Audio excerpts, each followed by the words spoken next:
So ito, cylinder head ano, na baklas. Kunin na natin ng warpage measurement ano. So ano kailangan natin? Feeler gauge tsaka straight edge. Alright? So hindi lang yan basta roller. Hindi lang basta roller yan. Yan ay straight edge na ginagamit sa pagsusukat. So pa-X lang siya. Okay? Yung pinakamanipis na feeler gauge, okay? Ito yung pang-adjust ng valve 20 at saka 25 yan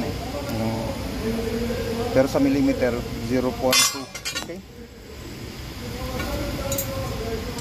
Then pwesto lang natin para hindi yan ang kagaya niya nalaglag dalawang kamay. Alright? So importante yung X nung itong face. Okay? So hold. Pag hindi pumasok yung feeler gauge, ayan o.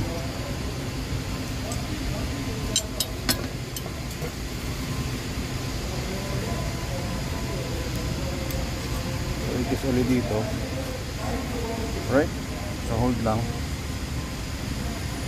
Pag malaki ang clearance niya, makikita mo papasok yan ito 0.02 millimeter ano.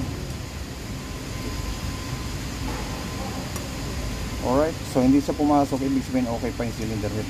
Pero once na may pumasok dito, okay, gilid, once na may pumasok dyan, malaki na yung clearance nyan. So kailangan ng resurface. So ito, hindi pa siya kailangan i-resurface. Alright, thank you. So ito yung ano niya, yung indicator, ito pa-slant to hindi kagaya nun sa Civic, mayroong dot dito sa gilid, may mga dot yun dito sa ganito. Ito wala, itong sa K24 walang dot, so wala kang reference ng ng paghasa kung pasok pa ba siya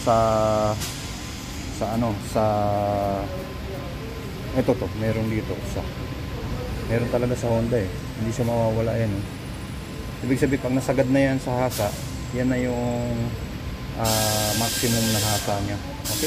Pag hinasa itong lahat, pag hinasa ito. Alright, so ayun yung indicator na pwede pa siyang hasain. Pero so far ito walang clearance, so walang warpage. Okay, wala tayong nakuhang clearance so walang warpage. Okay pa siya, pwede pa siyang ibalik ulit. So maglilinis lang tayo ng mga valvula. Okay, thank you.